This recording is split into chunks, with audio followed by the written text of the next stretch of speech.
Buenos días con todos. Bueno, en esta oportunidad vamos a hablar un poquito acerca de los puntos básicos que nosotros tenemos que evaluar en un recién nacido, poder vigilar cualquier signo de alarma que me indique a mí que este paciente tiene que ser transferido a otro hospital de mayor complejidad.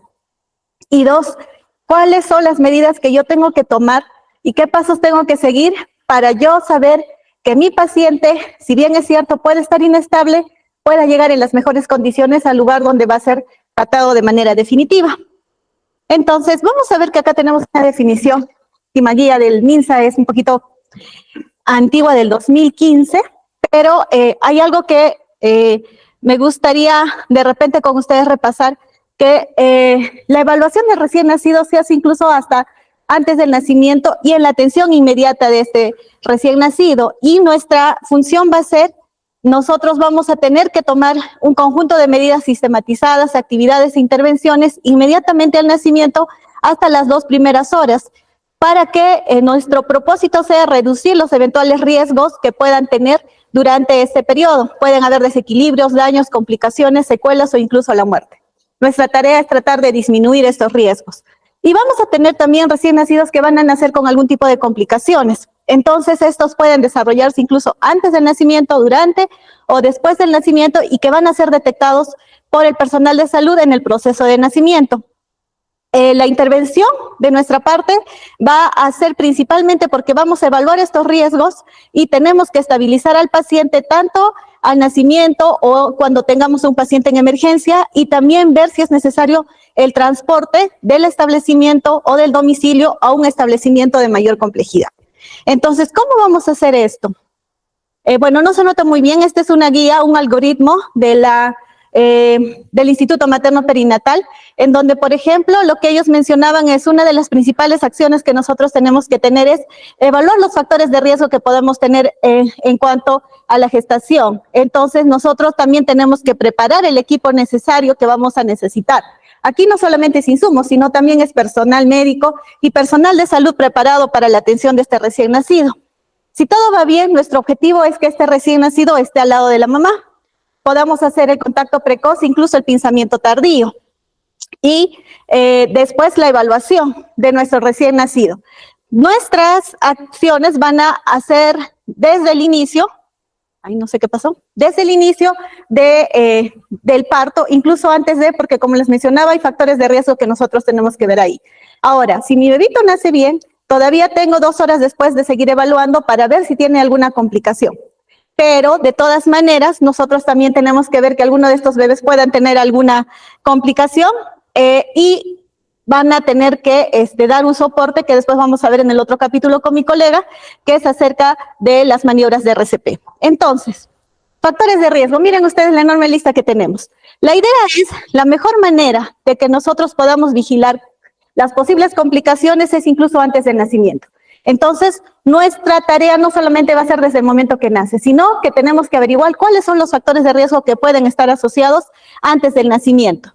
Dentro de las principales evaluaciones que nosotros tenemos que tener es la edad gestacional, ya sea por ecografía del primer trimestre o por la fecha de última regla, grupo sanguíneo de la mamá, antecedentes de infección, además de, digamos, infecciones urinarias, vaginales, si hay alguna posibilidad de HIV, sí, que es parte de nuestro manejo antes del nacimiento. Ahora, durante el trabajo de parto vamos a tener varias posibilidades que van a aumentar el riesgo de que este paciente pueda nacer con alguna complicación.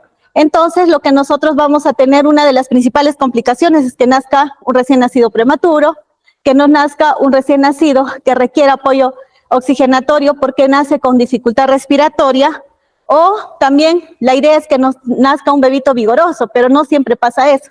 Pueden hacernos también un bebé flácido. Entonces, todas esas observaciones que nosotros vamos a hacer, tenemos que ir evaluándolas. El test de Capurro me va a ayudar a valorar la edad gestacional. De acuerdo a las características físicas de mi recién nacido, voy haciendo una sumatoria de los puntajes y de acuerdo a eso voy determinando la edad gestacional. El Instituto Materno Perinatal también tiene una tabla que lo utiliza bastante en atención inmediata, donde ellos valoran el percentil del peso de acuerdo a la edad gestacional. ¿Por qué es importante esto? Porque a mí me va a ayudar a valorar si es que hay algún paciente con algún antecedente, sobre todo si es un retardo de crecimiento o una macrosomía, por las patologías asociadas. No nos olvidemos que también que dentro de la atención está sí o sí evaluar lo que es el test de Apgar. ¿Por qué? El puntaje de la reacción, de la reactividad del recién nacido, también es uno de los criterios que yo tengo que evaluar para ver si mi paciente puede estar al lado de la mamá o necesito hacer alguna medida más. Entonces, vamos a ver estos parámetros que son los que evaluamos y mencionamos que si el Apgar es menor de 5 a los 5 minutos, probablemente este paciente va a necesitar más que observación, probablemente hospitalización o algún tipo de apoyo más.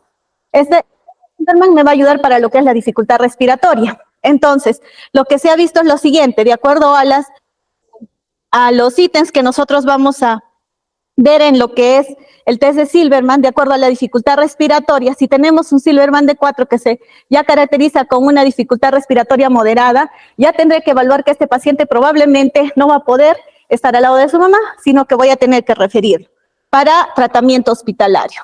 Y bueno, esta es una guía del MINSA, un cuadrito que también lo ha hecho para los establecimientos de salud de periferia, donde lo que ellos hacían es, por ejemplo, tanto el personal de salud, ya sea desde personal técnico hasta el personal médico, les da una lista de evaluar los signos de alarma que yo tengo que ver en mi paciente y dentro de ellos están los que habíamos mencionado y se adicionan, por ejemplo, la temperatura, la alimentación, si el bebé lacta o no lacta, y de todas maneras, si es que hay algunas alteraciones, ya sea en evacuar las deposiciones, en la orina y las características del ombligo. Entonces, ellos mencionaban que si había alguno de estos signos de alarma, probablemente este paciente iba a necesitar referirse. Entonces, cuando ya hemos visto que tenemos estas posibilidades, lo que tengo que hacer es ver cómo voy a trasladar a mi bebé. ¿Cuál va a ser mi principal objetivo? Primero, que cuando vaya al establecimiento de salud tengo que entregarlo vivo, ¿no? Después, no producirle más daño del que ya tuvo al nacimiento. Facilitar la asistencia posterior, ¿eso qué quiere decir? Que tiene que llegar en las mejores condiciones. Y al equipo, tenemos que nosotros organizarnos para que el transporte podamos hacerlo de la mejor manera y utilizar todos los recursos que tenga en mi establecimiento de salud. Entonces, yo tengo que planificar desde la manera en cómo yo voy a transferir o referir a mi recién nacido. ¿Para qué? Para que este sea un transporte seguro. La mayoría de transportes que vamos a utilizar de periferia a un establecimiento de mayor complejidad va a ser terrestre. Ha habido ocasiones en las que hemos tenido que referir o por vía aérea, ¿no? Pero también es importante el personal, porque este tiene que estar capacitado en el cuidado neonatal.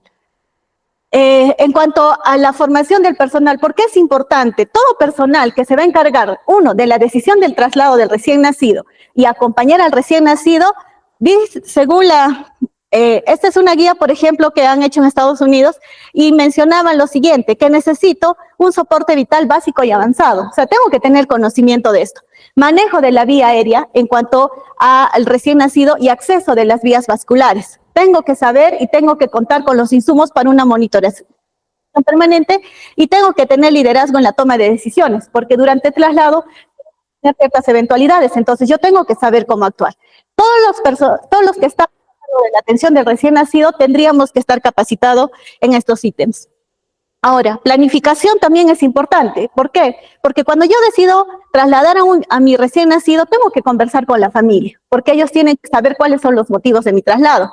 Evaluación del entorno, ¿no? ¿A dónde lo voy a referir? Si bien es cierto, de repente, por la cercanía tengo un establecimiento donde es más cerca, pero por ejemplo, no sé, necesito un ventilador mecánico. El establecimiento más cerca donde yo estoy de repente no lo tiene. Entonces, tengo que saber en qué entorno estoy trabajando y a dónde tengo que referir. Una lista de chequeo. Esto es importante porque me va a decir qué es lo que yo tengo que hacer antes de, durante de y después de, para que no se me olvide ninguno de los puntos y ni sobre todo de los insumos. Documentación. Esto es importante y creo que a alguno de nosotros nos ha pasado. Todo paciente que tiene que estar referido tiene que tener todos los documentos necesarios. ¿Qué significa esto? Tener su hoja de referencia, tener la evaluación al nacimiento, ¿no? De peso, talla, antropometría, incluso el test del Apgar. A veces nos viene sin peso, viene sin saber si le han puesto la vitamina K o no. Entonces, si nosotros vamos a tener un orden, vamos a contar con estos documentos. Si le han tomado un examen por más corto o simple que sea, por ejemplo, como un hemoglucotest, es de mucha ayuda porque nos van a ayudar en el examen. Entonces, todo eso tiene que ir.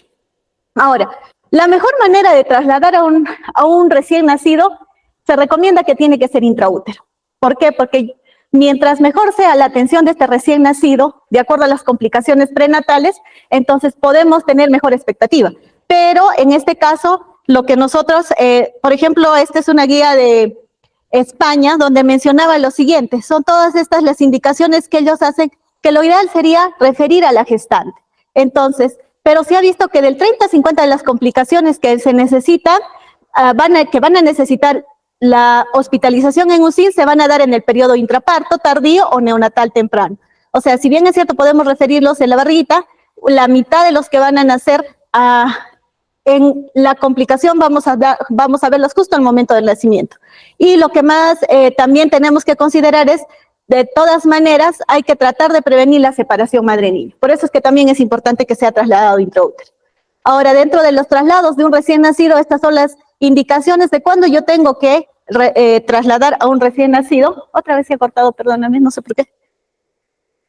Entonces, lo que mencionaban es, de todas maneras, vigilemos, recién nacido prematuro tiene que ser referido, con dificultad respiratoria tiene que ser referido, con algún criterio de depresión respiratoria o probable crisis de asfixia también tiene que ser referido. Entonces, nosotros tenemos que, de acuerdo a estas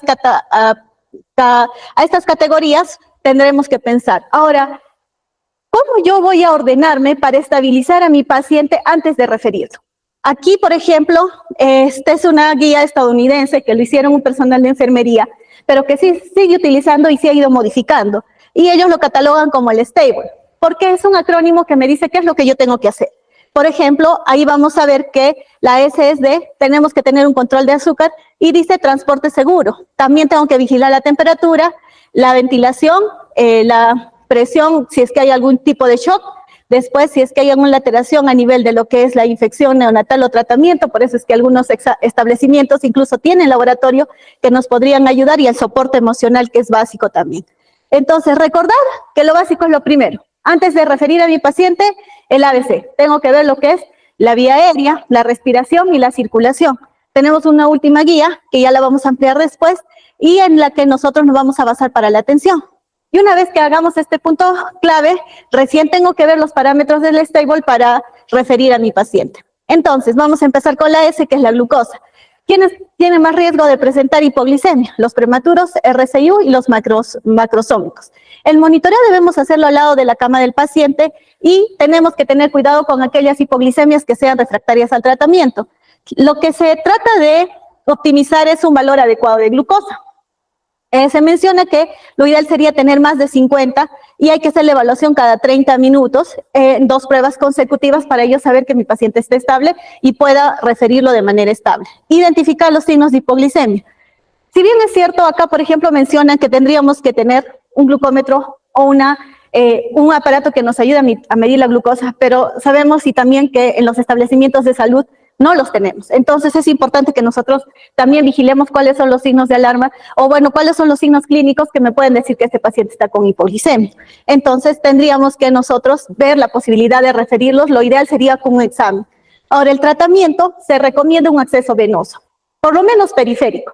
Lo ideal es que debiéramos estar capacitados en la colocación de catéteres umbilicales o incluso mencionan una vía intraósea. Pero si es que no tenemos esta opción, por lo menos una vía periférica para asegurar que una hidratación, lo que nosotros vamos a utilizar es una dextrosa al 10%, no se recomienda, si estamos entre un paciente con hipoglicemia, darle vía oral, por lo menos para antes del traslado. El volumen, dependiendo de la edad gestacional, podemos ir de 60 en un término hasta 80 cc kilo día. Lo que voy a garantizar es un volumen de infusión de la glucosa de 5 miligramos kilo minuto. Y si es que esta sigue menor a 50, podemos utilizar un bolo de dextrosa a 12 cc por kilo y voy viendo si incremento este volumen con la concentración de dextrosa o el volumen de la vía endovenosa. Entonces, la idea es que nosotros podamos normalizar esta glucosa antes del traslado. Entonces, vamos a ver que otra de las cosas que tenemos o de los ítems que tenemos que ver es la temperatura. Una de las principales complicaciones con las cuales nosotros vamos a tener que poder vigilar es con la hipotermia. Lo peor que le puede pasar a un bebé es llegar frío, y nos ha pasado. Entonces, el bebé tiene varias maneras de perder el calor, ya sea por conducción, por evaporación, por convección, por irradiación. Entonces, si nosotros vamos a tener la descripción, por ejemplo, esta de la OMS, la temperatura rectal, si es que va entre 36 a 36,4 y es una hipotermia leve. Entonces, la idea es que tengamos un bebito que tenga una temperatura más de 36,5. Una severa es menor a 32. Y sí hemos recibido con pacientes con hipotermia. Entonces, ¿cuál es nuestra función? Si lo vamos a referir, tratemos de tener un transporte que sea una incubadora. Es lo ideal. No lo tenemos en los establecimientos de salud, pero por lo menos tenemos que traerlo abrigado, con gorros y con mantas. Y la mejor manera también de transporte, si lo podemos hacer, es dice contacto con la mamá e incluso con el papá. Esa es otra forma por las cuales el bebé, pues también disminuiríamos lo que es la pérdida de calor. No se recomienda, dice que también han visto que en algunos establecimientos ponen las soluciones acá en el horno microondas, lo calientan y lo ponen en contacto con el bebé. Eso también hemos visto. Igual, el calentar guantes con agua tibia y ponerlo directamente en el contacto con el recién nacido, esas también son complicaciones que sí las hemos visto. Entonces, eso tratar de evitarlo. Estamos en el stable, la vía aérea. Ya habíamos mencionado el test de Silverman y lo que la guía recomienda también es, si tu paciente está con un Silverman mayor a 4, tú tienes que darle soporte ventilatorio antes de referirlo. O sea, tendría que estar intubado para tu transporte. No te vas a arriesgar que esta dificultad respiratoria aumente y a mitad de camino tengas que intubarlo.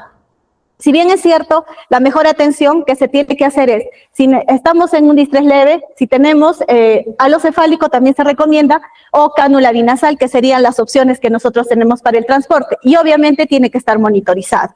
Entonces, es la forma de cómo nosotros tendríamos que ir vigilando. Errores en la vía aérea. Cuando yo tengo que referir un paciente intubado, por ejemplo, lo que tenemos que hacer es una buena fijación del tubo para que no tenga movimiento y, de todas maneras, pese a eso, lo que nosotros tenemos que es reconocer si es que en alguna de estas partes tenemos alguna complicación. Por ejemplo, no hubo una buena fijación, el tubo se movió, se introdujo más, puede generar incluso desplazamiento del tubo, podemos tener, por eso mismo tenemos atelectasias o neumotórax, entonces tenemos que vigilar esa parte. Ahora, si es que pese a eso, mi paciente no tiene buen patrón respiratorio, probablemente ese tubo está desplazado, está obstruido, o se hizo un barotrauma, un neumotórax, o el equipo no funciona. ¿Qué es lo más frecuente? Se acabó el oxígeno. Entonces, hasta eso tenemos que nosotros vigilar para que nosotros podamos tener una adecuada atención del bebé durante el transporte. Estamos en el stable, el B, de la presión arterial. En los recién nacidos vamos a tener, si bien es cierto, varios tipos de shock, pero muchos de ellos se van a ir combinando. Dentro de ellos, lo que vamos a ver es que podemos tener un shock hipovolémico, por una hemorragia feto-materno, el abrupto placentario, la hemorragia postnatal, incluso el neumotórax y el neumopericardio va a disminuir el gasto cardíaco y nos va a provocar un shock hipovolémico. El shock cardiogénico principalmente va a estar asociado a problemas de asfixia y hipoxia. Por eso es que estos recién nacidos debieran ser referidos. La infección, si es que está asociada a un problema infeccioso de la mamá, la hipoglicemia severa, que hemos visto que es más frecuente en los RCIUs y en los macrosómicos, desequilibrios hidroelectrolíticos severos. ¿Quiénes son estos? Los pacientes deshidratados. Entonces ellos también nos van a poder producir esto y los defectos cardíacos o cardiopatías congénitas.